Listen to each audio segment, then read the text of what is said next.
Merci pour cette agitation des grands jours. Mes chers compagnons, mes chers parlementaires, collègues parlementaires, ex-parlementaires comme moi, on a même un futur parlementaire avec Jean-Baptiste. Il ne veut pas que je le dise, mais dans un mois, Inch'Allah, il sera sénateur de Paris. Voilà. Je voudrais vous saluer également les maires, tous les élus qui sont dans cette salle, et puis toutes les personnes, car en réalité, on pourrait penser qu'il n'y a que des Vauclusiens dans cette salle, mais en réalité, il y a des gens de toutes les provinces. J'ai vu des Normands, j'ai vu des gens de la Réunion, j'ai vu passer des Alsaciens, des Franciliens, des Lyonnais évidemment, toujours très nombreux, et quelques-uns de Provence-Alpes-Côte d'Azur, même si certains parfois ont dû partir avant le discours, mais ils ont pas raté l'essentiel. Voilà. Et puis, j'ai oublié les Corses. On a même un Corse. Et de Mayotte. Bon, ça va, je vais pas tous les faire non plus. Et puis c'est l'occasion aussi de découvrir des visages nouveaux. Céline Imard, récemment députée européenne. Mathieu Bloch, qui était l'un de nos militants, qui est devenu député, je dirais, dans le parti, avec Éric Ciotti. Voilà, il y a des nouveaux visages. Et donc ça, évidemment, ça fait plaisir de les accueillir pour une expérience qui est toujours très enrichissante et qui est le propre de ce parti créé en 2017-2018 et qui a toujours placé le sens de la confrontation et le sens de l'intérêt général au cœur de sa réflexion. Alors, d'abord, je voudrais commencer par remercier ceux qui ont permis cette journée. Et je leur dis par avance qu'au moment où la Marseillaise retentira, avec les parlementaires, anciens parlementaires et huile essentielle, je les inviterai à me rejoindre parce que si cette journée a pu être aussi fructueuse, elle n'est pas terminée. Nous avons ce soir, pour ceux qui ont évidemment leur carton d'invitation, n'est-ce pas, monsieur le délégué général, cher Léonard, donc le petit carton, il y a la soirée au vinotage, on vous expliquera tout ça, mais je voudrais les citer. Il y a évidemment Bernard qui a été la cheville ouvrière, vous l'avez vu, Bernard, il se fait des cheveux gris. Cheveux gris, après il a les cheveux blancs, maintenant il n'a plus de cheveux du tout. Je ne sais pas si on va pouvoir faire beaucoup d'éditions comme ça à ce train. Léonard, donc que j'ai déjà cité, notre délégué général. Jérémy Fischbach qui a fait un gros travail efficace de phoning. Gaëtan Vernet qui s'est occupé des supports de communication. Gaspard Conon, notre nouveau responsable jeune, qui a repris les réseaux sociaux. Bastien Tissier, Raphaël Viol, et puis tous ceux qui ont aidé les militants, qui ont aidé à l'organisation de la journée le jour même. Gérard Lauvergeon, Anne-Marie Esposito, Melvin, Marjorie, Mathieu, Dominique Brogy, Kader Yuva, Michel de Crozan, Romain Amaro, Aurore Stella, Yvette Renan. Voilà, j'espère que je n'ai oublié personne.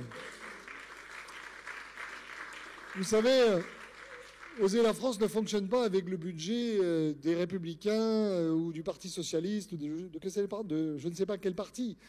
C'est 35-40 000 euros de budget, 50 000 à la fin de cette journée car vous ferez des dons. www.oserlafrance.fr, défiscalisation 66%. L'abus de dons ne nuit pas à la santé, cette publicité étant refermée. Et puis, parce que nous avons des gens qui donnent de leur temps, qui s'investissent, qui y croient, et ce depuis 6-7 ans, ce qui, dans le contexte politique actuel, est en soi un miracle. Alors, je voulais vous inviter aussi à Avignon. Jusqu'ici, nous faisions les choses à Lourmarin.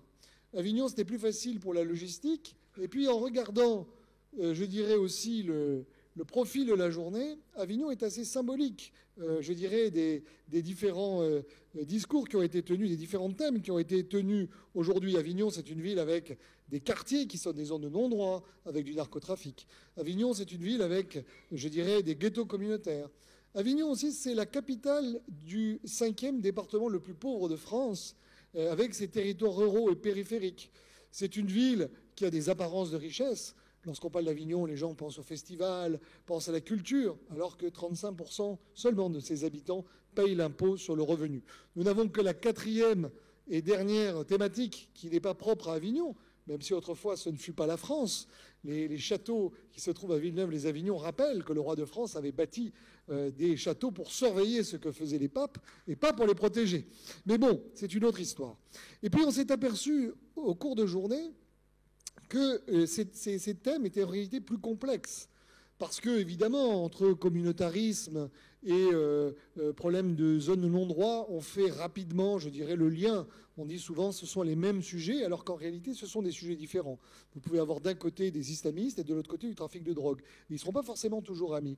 Mais vous avez d'autres sujets qui se sont tissés comme ça au fil de la journée, si vous avez bien écouté.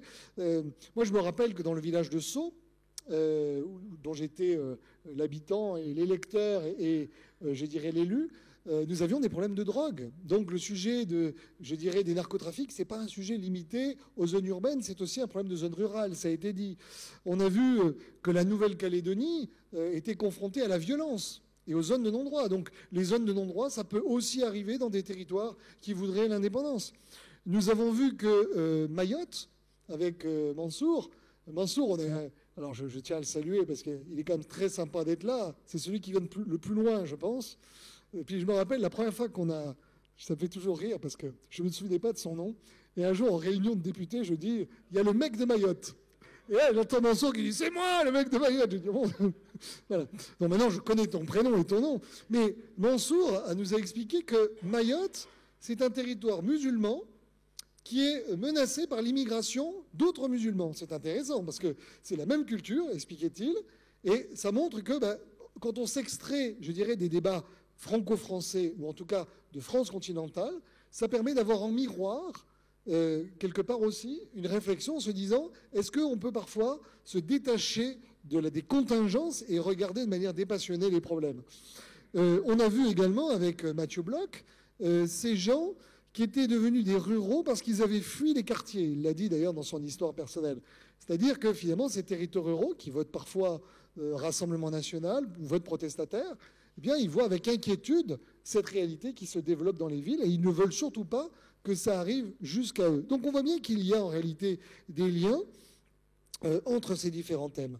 Et on a vu d'ailleurs que les quartiers HLM n'étaient plus des lieux de passage, alors qu'ils étaient des lieux de transit. Ils sont devenus des lieux de rétention, avec des populations qui stagnent et d'autres qui fuient. Alors, finalement, quel est le fil rouge de cette journée ? J'ai essayé au cours de cette journée d'écouter pour essayer finalement de me détacher des 4 thèmes et de voir si on pouvait déterminer des points communs. Et j'ai essayé de faire ce travail un peu avec un inventaire à l'après-midi, mais je voulais vous le livrer parce que c'est aussi la conclusion d'une journée de réflexion. D'abord, ce qui m'est apparu, c'est que un peu partout, il y avait l'angoisse démographique. Pour des raisons parfois différentes, mais toujours l'angoisse démographique. C'est l'angoisse à Mayotte de dire nous allons devenir minoritaires sur notre propre territoire. C'est l'angoisse de l'immigration. En territoires ruraux, c'est l'angoisse de la dépopulation.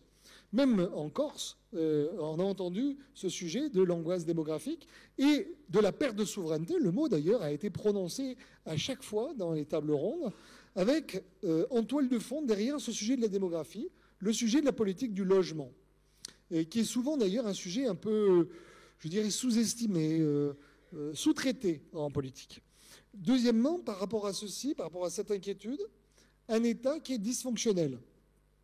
On est surpris de voir qu'à chaque fois, dans toutes les tables rondes, il y avait une grande politique de l'État. Alors, on a parlé de la politique du ZAN, le zéro artificialisation nette dans les territoires ruraux, la politique de logement social, la politique de la ville. Et ces grandes politiques ont échoué avec une déconnexion avec le réel. C'est-à-dire qu'on a, je dirais, de ce point de vue-là, tous les défauts de la centralisation. Et on pourrait aussi, à mon avis, en parler pour les territoires ultramarins ou la Corse. Et on a une déconnexion avec les attentes des gens sur le territoire et même une relation un peu sadomaso qui se développe avec le centralisme. C'est-à-dire que les gens en viennent à se dire « mais on serait mieux si l'État ne gérait plus et si on abattait ces politiques ». On a vu d'ailleurs, il faut arrêter la politique de l'emploi, il faudrait arrêter peut-être la politique de logement social telle qu'elle est pratiquée, il faudrait que la Corse puisse finalement se développer en autonomie, il faudrait qu'à Mayotte, on nous laisse peut-être nous adapter, je dirais, au schéma local, une espèce de renversement qui fait que les gens se disent l'État est dysfonctionnel, alors finalement, on va peut-être arrêter avec ces politiques et on va en sortir. Et un problème de moyens, j'ai été très frappé, je dirais, de termes qui ont été prononcés, notamment l'effet masse, le fait que la police n'arrivait plus à rétablir l'ordre parce qu'elle n'avait plus l'effet masse par rapport, je dirais, au trafic. Nous avons également dans les services publics le fait qu'on n'arrive plus à avoir le poids suffisant en termes de services, le fonctionnaire nécessaire pour garantir ce service public. Et que le grand oublié, c'est que comme l'État avait peu de moyens, eh bien, il se concentrait sur les populations les plus pauvres et qu'il oubliait la classe moyenne. Et le problème d'oublier la classe moyenne, c'est que c'est finalement cette classe moyenne qui est la base de la démocratie et qui est la base de l'intégration. C'est elle qui permet la démocratie. C'est elle qui est généralement le support des démocraties. Et ça a été dit à plusieurs reprises, là encore. Et quand l'État se retire, qu'est-ce qui reste? Eh bien, il y a d'autres personnes qui amènent la proximité que l'État n'amène plus. Et on l'a vu, les islamistes amènent la proximité. Là où il n'y a plus d'État, plus de services publics, les islamistes arrivent en disant « Moi, je vais vous faire de l'aide à la personne et je vais vous aider pour la sortie des cours, je vais vous aider par rapport aux difficultés de la vie. » Et donc, on a effectivement... et puis, je dirais, le point final, c'est un peu Mayotte, où là, l'effet masse se renverse, c'est-à-dire que la masse, c'est la masse de l'immigré qui devient majoritaire et qui dit « Maintenant, je vais décider pour vous. » On a un État dysfonctionnel, on a un législateur malade. Il y a quelque chose qui m'a frappé, je ne sais pas si ça vous a frappé aussi. On a donné les taux de suicide. Et quelqu'un a dit, c'était Rudy Mana, c'est dans la police qu'il y a le deuxième taux de suicide le plus important. Et il a dit, le premier, ce sont les policiers. Non, les agriculteurs. Les agriculteurs. Eh bien, je ne sais pas si ça vous a frappé, mais la caractéristique de ces deux corporations, qui sont les agriculteurs et les policiers, quand on les écoute, c'est qu'ils vous disent on est harcelé par les procédures. Les policiers vous disent on passe notre temps à faire des procédures et à la fin, on arrête les gens, on les relâche. Les agriculteurs vous disent on passe notre temps à faire de la procédure et on ne nous laisse plus produire. C'est-à-dire qu'en fait, les deux catégories de Français qui se suicident le plus, ce sont ceux à qui on a enlevé le sens de leur activité citoyenne. Le policier qui ne peut plus faire son travail de policier et l'agriculteur qui ne peut plus faire son travail également de production. Et puis on a une démocratie déficiente, quelque chose également qui m'a interpellé, c'est la minorité toujours qui terrorise et invisibilise la majorité. Ce sont les écolos qui vont terroriser les ruraux. Ce sont les islamistes qui vont terroriser la masse des musulmans. Ce sont des délinquants qui vont terroriser la majeure partie des habitants des quartiers. Tout ça a été dit au fil des interventions. On pourrait dire d'ailleurs que ce sont les plus radicaux dans les territoires, je dirais ceux qui veulent l'indépendance, qui peuvent également terroriser, je ne sais pas si terroriser les autonomistes, mais en tout cas ils peuvent peut-être terroriser les autres. Et donc, il y a une difficulté par rapport à ça, et je crois que ça a été un des grands apports de la journée, c'est de bien discerner et de bien nommer les choses. Je me rappelle de Jean-Félix Acquaviva, qui attirait notre attention sur le fait qu'un indépendantiste, ça n'est pas un autonomiste, et qu'on ne peut pas les mettre dans le même sac. Je me rappelle de Karim Zeribi, qui attirait notre attention sur le fait qu'un islamiste, ça n'est pas un musulman. Je me souviens de Mansour, qui nous disait que lui, il n'y avait pas de sujet d'islam parce qu'il était musulman et qu'il avait le problème d'une immigration, je dirais, d'autres musulmans et qui partageaient la même culture et que donc le sujet n'était pas identitaire, c'était juste un sujet de nombre, de rapport de force par rapport à un territoire.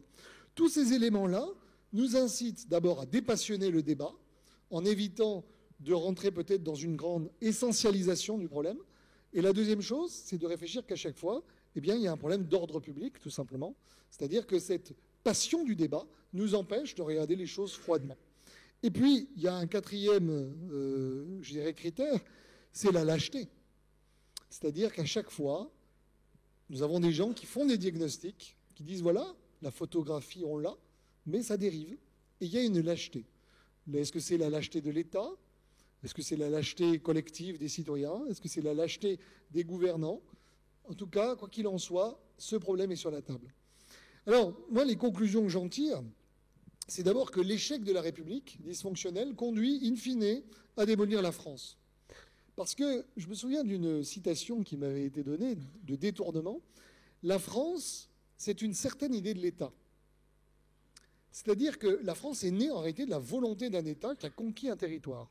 Et donc, eh bien, lorsqu'on arrête de penser l'État, on finit par arrêter de penser la France. Parce qu'on ne peut pas penser la France Si on ne pense pas l'État, et donc en d'autres termes, si l'État est dysfonctionnel, la République est dysfonctionnelle, et à la fin, ce n'est pas seulement un sujet juridique, c'est qu'en réalité, c'est le pays lui-même qui devient dysfonctionnel, et je ne reviendrai pas sur Mayotte, et le miroir de ce que pourrait être un avenir si nous sommes incapables de juguler l'immigration, et qu'on se retrouve effectivement avec un rapport de force où la minorité, ça devient l'autochtone.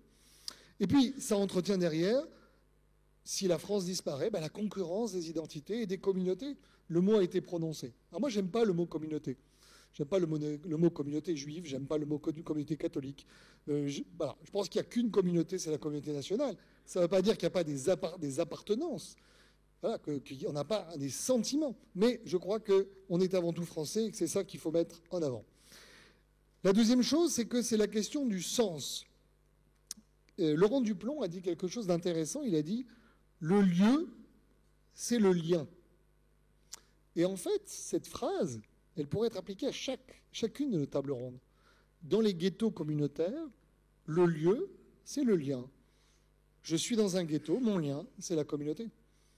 On pourrait même dire dans certains territoires qui cherchent à s'autonomiser, je suis d'abord corse, je suis d'abord néo-calédonien, je suis d'abord de Mayotte, le lieu, c'est le lien. On l'a également sur les territoires ruraux, où les gens nous disent, mais nous, alors c'est l'inverse.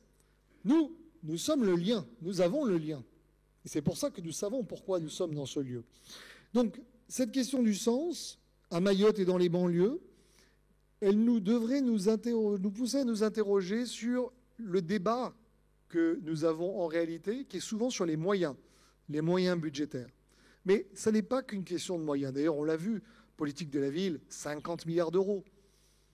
Bon, ne disons pas que la France ne met pas de moyens, mais le sens, lui, de l'action publique a disparu. Et donc, en réalité, cette journée, elle nous amène à la fin à considérer que plus personne ne voulant être dans le lieu France, il n'y a plus de lien France, si je reprenais la formule de Laurent. Et puis, la dernière question, c'est une question que j'ai essayé de poser à nos amis sur, la convergence des luttes, sur la droite, sur est-ce que nous savons vraiment ce que nous voulons faire. Je pense que tout ceci nous finit par nous questionner sur que doit faire l'État par rapport à une ouverture au monde qui a été extrêmement élargie avec le commerce, la liberté de circulation, l'immigration. Les gens, évidemment, sont perdus parce que leur monde a changé, leur contexte a changé. Quelle doit être la position de l'État par rapport à ça? Je vous ai dit, ça n'est pas une question budgétaire. Moi, je crois qu'il y a un effort à faire sur la question économique, sur le fait que, quelque part, l'État a abandonné au marché certaines de ses politiques. Je l'ai dit tout à l'heure, quand on vous dit que finalement on construit des logements sociaux, puis après on dit on va faire de l'aide à la personne, et puis on laisse finalement les bailleurs choisir qui vient habiter, à la fin, les bailleurs ils font un calcul économique, et ils disent finalement c'est mieux d'avoir des pauvres qui viennent du Mali que des Bretons, donc je mets des tours avec remplis de Maliens. Et donc le fait que l'État ne soit pas allé au bout de sa logique fait que vous vous retrouvez avec une politique qui est complètement l'inverse de ce que vous vouliez. Lorsque vous avez dans le cadre des territoires ruraux le troc de la zone d'artificialisation nette, je ne sais pas si vous vous en rappelez, mais on a expliqué que les petits villages ruraux, ils avaient des droits à construire, et qu'en fait les grandes villes où le prix du mètre carré vaut plus cher, allaient happer ces droits à construire des petits villages pour les transporter en faisant un troc, en disant je rase des bâtiments, par exemple, à Sarian en Vaucluse, dans une petite ville, donc je remets à l'herbe, ce qui me donne le droit de construire à Cannes, où c'est plus intéressant, beaucoup plus intéressant. Là encore, le marché, la relation, qui vient dénaturer la relation, la politique de l'État. Et puis enfin, on a parlé du MEDEF, qui est très en faveur de la question migratoire, en disant il nous faut des bras. Oui, mais c'est là où on voit qu'il y a besoin d'un retour de l'État. Voilà. Donc si je devais résumer cette journée, je vous dirais qu'on fait rentrer les plus pauvres. Si je mets de côté la question des territoires, la dernière table ronde, on fait rentrer les plus pauvres, mais personne ne les veut chez soi ou à côté de chez lui. On les assimile économiquement par de l'économie parallèle, notamment le narcotrafic. On les intègre souvent par leur communauté, leur identité, voire leur religion. La loi démographique remet en cause la loi démocratique et on les a ghettoisés. Et au nom de l'écologie maintenant, on va encore plus les concentrer dans les villes parce qu'on interdit de construire dans les campagnes, ce qui va évidemment encore de nouveau, renforcer le problème. Et tout à l'heure, Céline est revenue en me disant « Je suis allé voir une exposition mystique, des artistes de rue ». Elle m'a montré une citation qui résume un peu, je dirais, la journée et à la fois le sens d'Oser la France. Je vous l'ai dit tel quel, c'est de l'art. Moi, je ne critique pas l'art, j'adore la culture, on est à Avignon. On n'est ni de droite ni de gauche, on est dans la merde. Et voilà pourquoi vous êtes de droite et de gauche et que vous êtes là aujourd'hui pour réfléchir à ce problème. Alors, et j'ai oublié de remercier Christophe Maximilien au tout début, et je voulais le remercier parce que je vous rappelle quand même, c'est lui l'organisateur. Et c'est ta faute, parce que je lui ai dit, donne-moi la liste pour que je n'oublie pas, et évidemment, il n'a pas mis son nom. Eh oui, voilà. Tu sais bien que j'ai une mémoire de... Alors, la politique actuelle par rapport à cette journée, on en est où exactement? Tout d'abord, il y a eu une faute contre la démocratie. Il y a eu des élections législatives. Le président de la République a essayé, quelque part, de les accélérer pour les gagner en se disant « je vais prendre de court tous les adversaires ». Nous voyons que ça ne marchait pas.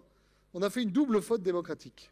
Au premier tour, alors que le scrutin majoritaire allait donner une majorité à la France, que ça nous plaise ou que ça ne nous plaise pas, c'était le Front National qui devait gagner ces élections. Il y a eu une organisation, une entente entre tous ceux qui ne souhaitaient pas sa victoire et des désistements qui ont conduit à faire dérailler le train majoritaire. Ce qui fait qu'on est arrivé avec un Parlement qui était un Parlement élu au scrutin majoritaire, mais qui ressemble à un Parlement à la proportionnelle. Alors, ça pose un vrai sujet, c'est que dans un Parlement à la proportionnelle, chacun part sous ses couleurs, et après vous faites des deals. Dans un scrutin majoritaire, vous faites des deals pour gagner le scrutin majoritaire, et après vous gouvernez. Mais personne n'a prévu la situation où vous faites des deals dans le cadre d'un scrutin majoritaire, et à la fin, on se retrouve dans un scrutin à la proportionnelle où il faut défaire les deals du premier tour pour trouver une majorité pour la France. Et j'ajoute sur ce que, en plus, nous avons élu ce que j'ai appelé un Parlement de castors. Et oui, parce qu'au lieu de se faire élire en disant « mon programme c'est ça, votez pour moi, demain vous aurez une baisse de la TVA ou l'autonomie de la Corse, que sais-je », on a dit « votez pour moi parce que je ferai barrage aux deux autres ». Alors, vous choisissez, la LFI faisait barrage à Macron et à Le Pen faisait barrage à l'extrême gauche et à Macron faisait barrage aux deux extrêmes. Bon. Moralité, on est arrivé dans un Parlement coupé en trois, avec des gens qui sont des castors, et qui ont dit, mais moi, ma tête sur le bio, jamais je ne coopérerai avec l'adversaire. Compliqué de trouver un gouvernement dans ces conditions. Et c'est bien ça qui a, à mon avis, bloqué en partie la démocratie.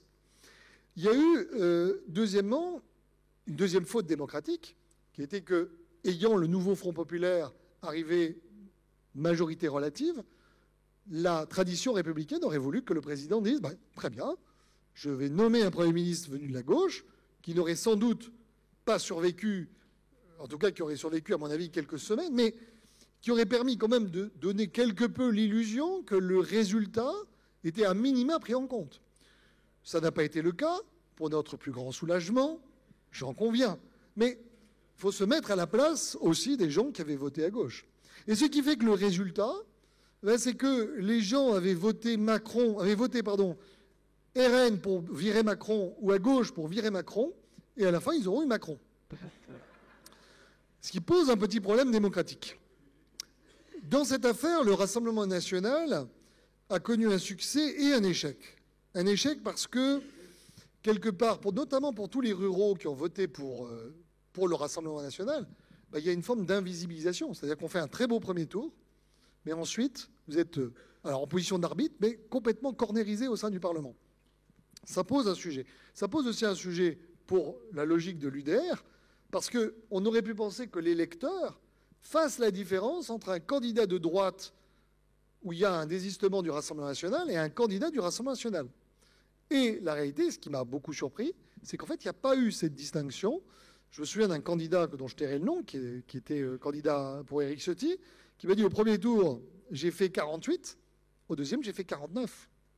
C'est-à-dire que vraiment, l'effet barrage a fonctionné à plein tube, y compris d'ailleurs sur des gens de droite, qui, à mon avis, ont été capables d'aller voter pour des candidats du nouveau Front populaire ou de Macron. Échec également de la LFI, parce que les quartiers qui ont voté massivement LFI, ils se retrouvent cornérisés là aussi. C'est-à-dire que les zones dont nous avons parlé aujourd'hui, ces territoires qui sont des territoires sur lesquels nous avons besoin d'un vrai changement, eh bien, quelque part, l'électorat issu des grandes villes a réussi, à la sortie de ces élections législatives, à dire les premiers, je les invisibilise, de toute façon, ils sont sulfureux, je ne leur parle pas, et les autres, je les cornérise. Ce n'est pas comme ça, à mon avis, qu'on va résoudre les problèmes qui ont été donnés pendant cette journée. Également, il y a la question de la droite. Alors, je l'ai dit tout à l'heure, moi j'étais hostile à l'idée que les Républicains participent à un gouvernement avec Emmanuel Macron. Parce que je pense que ça participe de l'idée que finalement on est la béquille du macronisme, que finalement il n'y a pas de différence entre Macron et la droite, etc., etc. Et donc ça encourage les gens la fois prochaine à dire, bon écoutez, j'avais voté pour vous, mais vous êtes finalement leur cousin, leur ombre, leur décalque, donc je vais voter pour quelqu'un qui est plus radical que vous. Je dois reconnaître que ça n'est pas aussi simple que ça, parce que en même temps, j'ai été, et vous aussi, soulagé, très soulagé. J'ai eu un lâche soulagement quand on m'a dit que c'était Michel Barnier, le Premier ministre. Car, comme on dit à l'église, je me suis endormi, non pas dans l'espoir de la résurrection, mais enfin, je suis parti en vacances dans le désespoir de me réveiller avec Mme Castet, Premier ministre, et M. Raphaël Arnaud, ministre de l'Intérieur. Je dois vous avouer qu'au retour de mes vacances, en découvrant Barnier et Retailleau, je n'ai pas pu empêcher le conservateur ignoble qui sommeille en moi de se dire quand même, c'est mieux que si c'était pire. Mais on voit bien que pour ces gens de droite qui ont accepté d'aller dans ce gouvernement, il y a un dilemme moral. Fallait-il privilégier les convictions et refuser d'y aller, au risque de voir la gauche gouverner, ou fallait-il aller dans ce gouvernement au risque d'en être co-responsable dans quelques mois?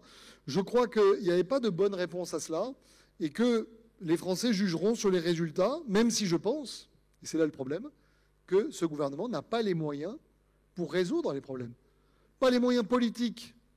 Ça, on le sait, il n'y a pas de majorité qui pense qu'une loi venant durcir les OQTF va passer. Le RN votera pour, LR votera pour. Et puis les Macroniens diront ah non, il est hors de question de voter une loi que Mme Le Pen a votée. Hein, toujours la théorie du castor. Donc, et puis, mais au-delà même si ça avait été Jordan Bardella, et c'est d'ailleurs l'une des raisons où j'étais un peu pessimiste, c'est que si on veut résoudre notamment le problème de l'immigration, il faut des moyens constitutionnels. Si on est à oser la France, c'est parce qu'on pense qu'il faut un référendum sur l'immigration. Et donc ça veut dire qu'il faut que le président soit d'accord avec un référendum. On pense que, et d'ailleurs Céline l'a parfois dit, on doit rompre avec certaines jurisprudences, rétablir la hiérarchie des normes, faire aussi du combat à Bruxelles. Bref, ça suppose d'avoir tous les moyens de l'État. Et même si on avait tous les moyens de l'État, la présidence, le Conseil constitutionnel, l'Assemblée nationale et le Sénat, ma conviction profonde est que quand on voit les problèmes qui ont été évoqués aujourd'hui, en réalité, il n'est pas certain que nous y arriverions.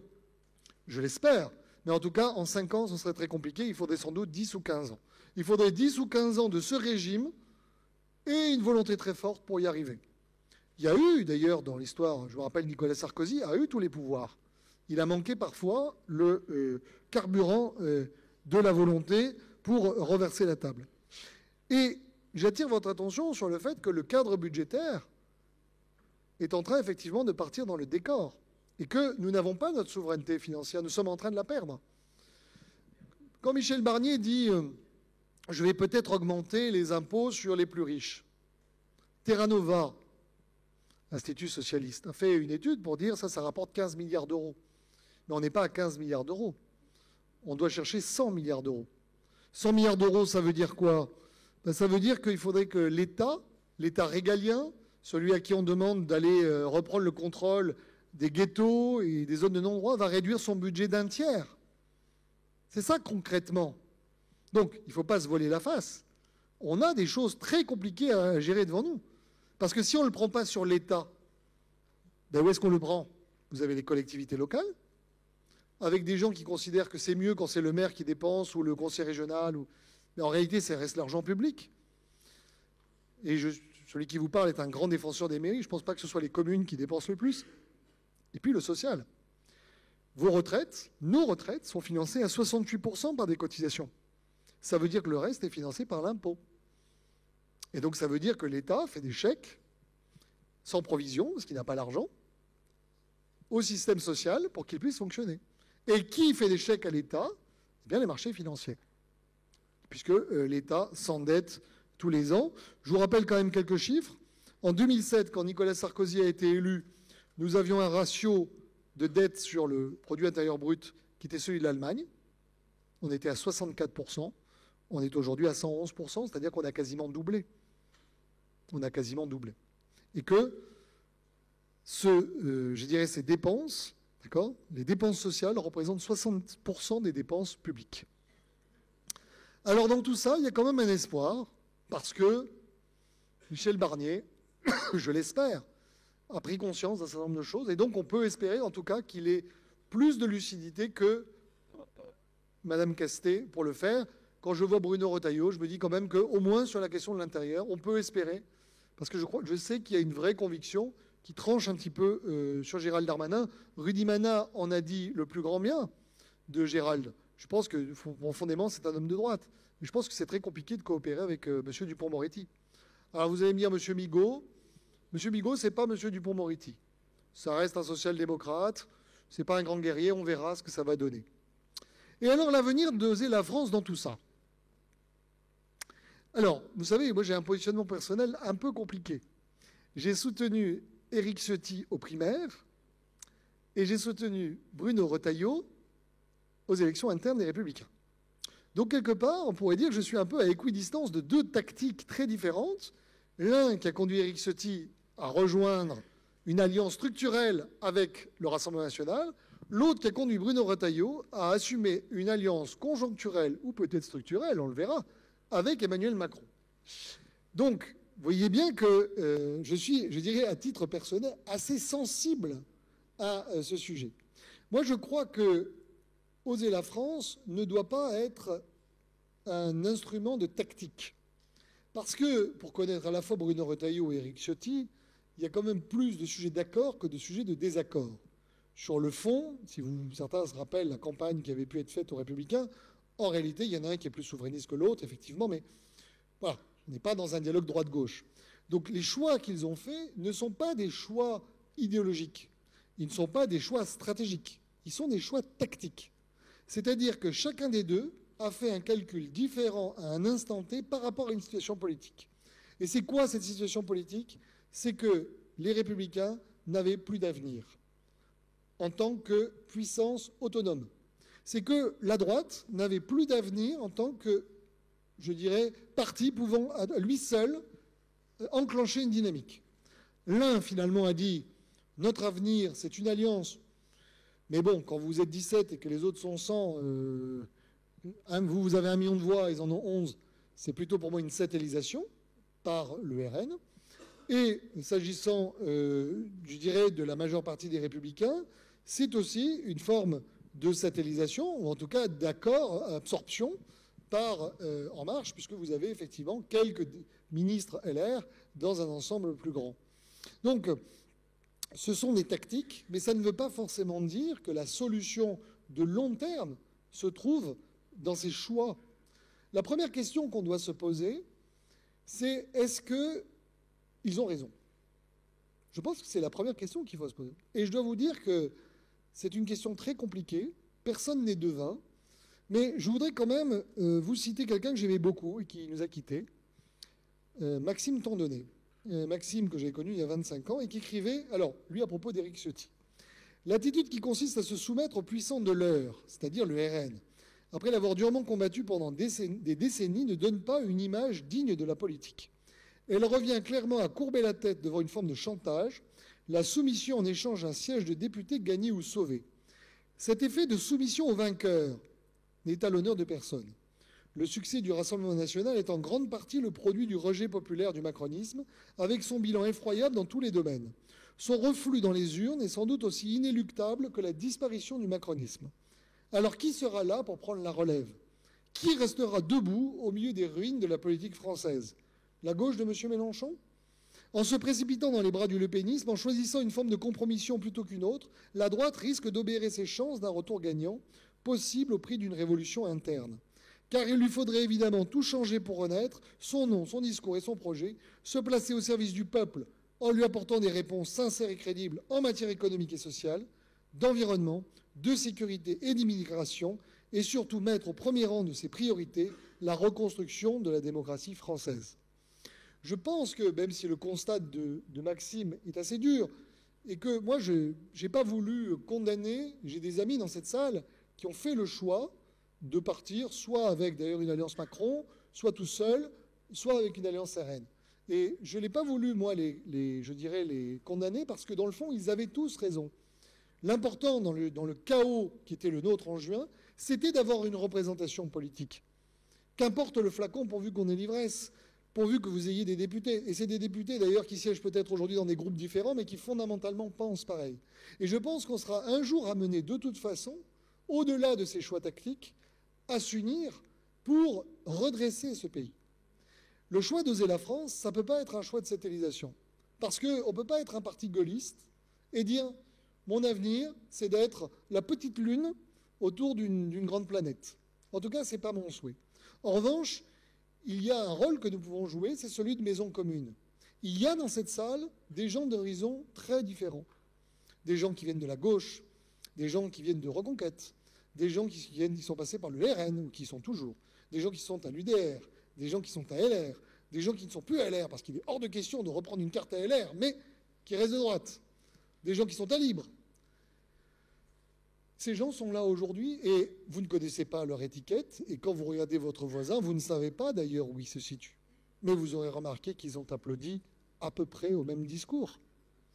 Le but d'Oser la France, c'est d'abord d'être un lieu où on peut se parler et où on peut discuter au-delà des questions tactiques des vrais sujets. Parce que personne ne saura si le macronisme va s'effondrer, et j'espère qu'il s'effondrera l'année prochaine ou dans 3 ans, mais à mon avis, sa fin est inéluctable. Il n'est pas certain, comme le dit Maxime, que Marine Le Pen ne gagnera pas l'élection présidentielle parce qu'il y a une telle colère, il y a une telle haine pour le vol, de la démocratie, qu'elle peut gagner. Mais j'ai la conviction qu'elle n'est pas prête, que ce qui s'est passé en juin a montré que son programme, elle l'a changé et qu'elle n'avait pas les équipes. Et j'ai la conviction que notre travail à nous, en tout cas, c'est de réfléchir à ce que pourrait être un champ de redressement en assumant le fait que être gaulliste aujourd'hui, ça n'est ni être libéral-conservateur, parce que quelque part, le libéral-conservateur, pour moi, est basé sur une contradiction.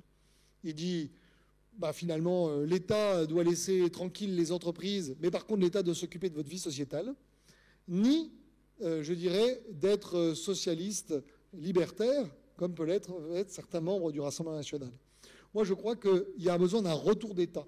Je crois qu'il faut être conservateur sans vouloir imposer ses convictions aux voisins, et notamment en essayant de revenir à une vision fantasmée de ce que pouvait être la France au Moyen-Âge. Ça n'est pas mon projet de vie. Il faut vivre avec son époque. Et Oser la France ne peut pas être une pièce dans un musée. On doit comprendre notre époque. On doit comprendre que quand on parle du peuple français, on parle aussi de millions de gens qui aujourd'hui sont invisibilisés. Et qu'à un moment donné, il va falloir les intégrer. Et qu'il est inquiétant pour des partis de ne pas avoir la représentation démographique qui devrait être la nôtre. Et il est inquiétant qu'il y ait des partis qui, eux, ont une représentation démographique totalement inversée. Il n'y a qu'à voir les rangs de la France insoumise. Ce discours, ce n'est pas un discours de facilité. Parce que je sais que parmi vous, il y en a certains qui préféreraient dire l'union des droites ou qui préféreraient dire le pragmatisme. Mais ces questions-là, c'est pour moi la facilité. Parce que ce que les Français veulent, ce n'est pas la coalition avec Macron ou la coalition avec Le Pen. Ce que les Français veulent, c'est qu'on gagne. Et qu'on gagne pour changer les choses. Et donc, qu'importe le flacon pourvu qu'on ait l'ivresse, nous devons gagner. Et pour gagner, il y a une bataille politique, culturelle, en profondeur à faire. Quand vous voyez les sujets qui ont été évoqués aujourd'hui, ça ne passera pas par les éternels recyclages de programmes. Il ne suffit pas de dire on est d'accord, c'est pas vrai, on n'est pas d'accord. Demain, on se met autour de la table, on dit quels impôts il faut baisser, quelles dépenses il faut couper, on n'est pas d'accord. Vous avez des gens qui sont pour la suppression des régions, d'autres qui sont pour la suppression des départements. Même quand ils disent plus de décentralisation, ils ne sont pas d'accord. Vous avez des gens qui sont pour la désindexation des retraites, d'autres qui sont pour la réforme des retraites en allongement. Ils ne sont pas d'accord. Ces questions-là, vous ne les trancherez pas le jour où vous êtes au pouvoir si les Français vous font confiance. C'est parce que vous les aurez tranchées avant, parce que vous aurez réfléchi avant, parce que vous aurez trouvé quelque chose de cohérent qu'on vous fera confiance. Et la confiance, elle ne revient pas, si vous voulez, aussi facilement. Quand vous n'avez pas gouverné, il est facile d'avoir la confiance. Il suffit de dire « Ah ben moi, vous ne m'avez pas essayé ». Mais ça, ce n'est pas un argument de campagne. C'est plus compliqué de convaincre les gens sur le fond et sur la nécessité que quand vous êtes dans des époques radicales, et nous sommes dans une époque radicale, regardez le pessimisme de certains des intervenants qui en réalité disent « Nous sommes au bord de l'ébullition, il n'est pas certain qu'on puisse garantir longtemps l'ordre républicain dans les quartiers, il n'est pas certain que les islamistes n'aient pas pris le contrôle d'autres quartiers, il n'est pas certain que dans quelques années on n'ait pas des autonomies ou des indépendances non maîtrisées. » Quand vous êtes au bord de la faille, vous ne pouvez pas vous permettre de faire comme Emmanuel Macron ou Jordan Bardella de la communication. La communication, c'est très bien. C'est essentiel dans un monde d'images parce que vous devez faire passer votre message. Et sans doute que nous ne sommes pas les meilleurs pour faire passer notre message. Sinon, on serait 1500 dans cette pièce. Mais il vaut mieux avoir le fond quand même d'abord. Parce que quand vous êtes juste un communicant, le jour où vous êtes en responsabilité, le mythe s'écroule. Voilà ce que je voulais vous dire aujourd'hui. Et par rapport à ça, je crois que ça veut dire que Oser la France doit faire l'union par les idées plutôt que par les personnes. Et qu'à ce moment critique, on doit aussi prendre nos responsabilités. Donc moi, j'entends qu'Oser la France, qui a longtemps été vue comme une boutique LR, nous devons assumer le fait que nous sommes effectivement, quand nous sommes dans cette formation, indépendants des autres partis. Indépendants mais liés. Ça veut dire que nous sommes ouverts aux gens de quelque horizon qu'ils soient, à condition qu'ils aient à cœur la souveraineté de la nation, la dignité de l'homme et de la femme, parce que quand je dis l'homme, c'est avec un grand H, et l'amour de la France. Ça suffit comme passeport. Que vous soyez membre de telle ou telle formation politique n'a strictement aucun intérêt. On ne demandait pas, lorsque le Conseil national de la résistance est constitué, ce que les gens avaient voté en 1936 ou en 1929. On demandait juste aux gens de vouloir se battre. Donc c'est ce que nous allons faire, et pour cela, on a besoin de moyens. J'entends renforcer la dimension du comité scientifique d'Oser la France et peut-être même créer un think tank qui lui serait, qui serait en relation. Je suis à la recherche d'investisseurs. Nous verrons si ça fonctionne, nous verrons si ça marche. Mais si ça marche, nous en profiterons pour prendre plus d'ampleur. Moi, je vous invite, là où vous êtes, d'où vous parlez et où vous vivez, à convaincre votre voisin, votre tante à héritage, votre cousine germaine, votre meilleur ami, voire pire, votre meilleur ennemi, de venir adhérer à Oser la France. Parce qu'aujourd'hui, nous avons besoin de moyens, parce qu'aujourd'hui, nous avons besoin de vous.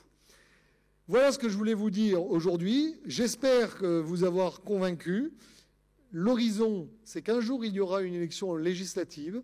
À cette élection législative, nous investirons des candidats à Oser la France, et non pas des candidats, je dirais, des autres formations où nous apportons notre soutien. Nous essaierons de repérer et quitte à nous entendre avec d'autres formations, mais quand nous aurons un bon candidat, nous le pousserons.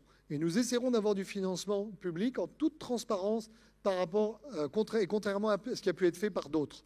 Cette ambition, elle doit être la nôtre, parce qu'à un moment donné, nous devons mettre les gaz, et donc nous allons mettre les gaz. Et soit nous mettons les gaz, soit nous disparaîtrons. Mais au moins, nous pourrons nous regarder dans la glace et nous dire « nous avons tenté de nous battre pour notre pays ». Voilà ce que je voulais dire aujourd'hui, voilà ce que je voulais passer comme message. Je vous remercie d'être venus. Vive la France, vive la République.